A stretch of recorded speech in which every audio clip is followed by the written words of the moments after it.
এই সরকারটি যখন গঠিত হয়েছে তখন বিএনপির অ্যাক্টিং চেয়ারম্যান খুব স্পষ্ট ভাষায় বলেছেন এই সরকারটি আমাদের সরকার, এই সরকারকে কোনোভাবেই ব্যর্থ হতে দেওয়া যাবে না। এবং আপনি লক্ষ্য করেছেন এই সরকার ক্ষমতা নেবার পরে বা রাষ্ট্র পরিচালনার দায়িত্বে যাবার পরে 5 মাসের অধিক সময় পার হয়েছে। বিএনপি কিন্তু যথেষ্ট ধৈর্য এবং সহনশীলতার পরিচয় দিয়েছে বলেই আমরা মনে করি।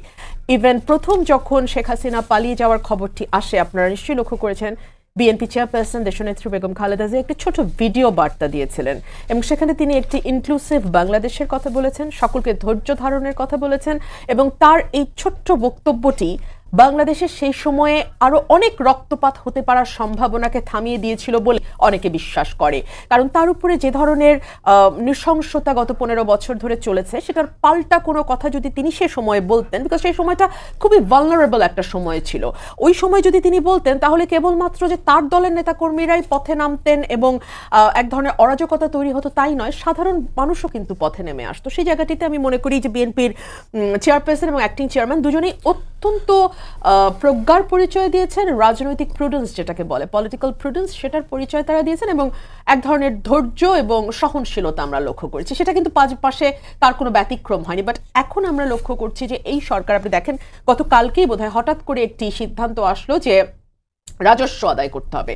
42,000 কোটি টাকার একটি ঘাটতি আছে, 5 মাসের রাজস্ব তারা যা ভেবেছিল সেখান থেকে সেটা পূরণের জন্য তারা ফল, গ্যাস, তারপরে মোবাইলে কথা বলা, রেস্টুরেন্টের বিল, বিস্কিট, অর্থাৎ মানুষের নিত্য প্রয়োজনীয় যে জিনিসগুলো আসলে প্রতিদিনকার জীবনে নিম্নবিত্ত, নিম্ন মধ্যবিত্ত এবং মধ্যবিত্ত তাদের প্রত্যেকের জীবনেই এই জিনিসগুলো প্রতিদিনকার প্রয়োজন, সেই জিনিসগুলোতে হঠাৎ করে ভ্যাট বসানো এবং ভ্যাট বাড়িয়ে দেয়া, যে কারণে বলা হচ্ছে যে 12,000 কোটি টাকা নাকি এই জায়গা থেকে সরকার তুলতে পারবে। একটা কথা আমরা সবসময়, অ্যাটলিস্ট আমি আমার বাজেট স্পিচগুলোতে সবসময় খুবই শক্তভাবে বলেছি, পরোক্ষ করের উপরে চাপটা কমাতে হবে, প্রত্যক্ষ কর বাড়ান।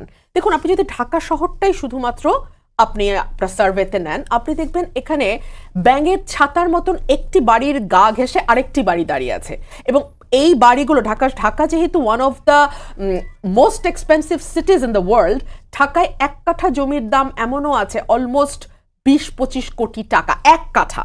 সো এতগুলো বাড়ি, এই বাড়িগুলোর মালিক কারা, তাদের কাছ থেকে আয়কর তারা ঠিক মতো দিচ্ছে কিনা সেটা দেখা, ওয়েলথ ট্যাক্স বাড়ানো। ফর এক্সাম্পল, আমার হয়তো সেরকম আয় নাই কিন্তু আমার কয়েকশো কোটি টাকা সম্পত্তি আছে। যেই লোকটি আজ থেকে 100 বছর আগে হয়তো তার বাবা দাদা গুলশানে একটা 20 কাঠা মিলে 1 বিঘার একটা প্লট কিনেছিল, সেই প্লটের দাম তো এখন 500 কোটি টাকা, 400 কোটি টাকা।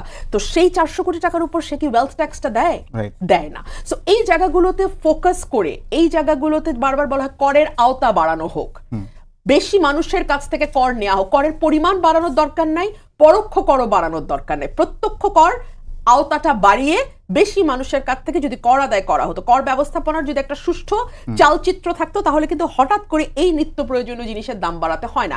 আজকে আমি দেখছিলাম শফিক ভাই, আমাদের এই সরকারের প্রেস সচিব, উনি বলেছেন যে এটা সাধারণ মানুষের নিত্য প্রয়োজনীয় জিনিস নয়, তাদের উপর তেমন কোনো চাপ পড়বে না।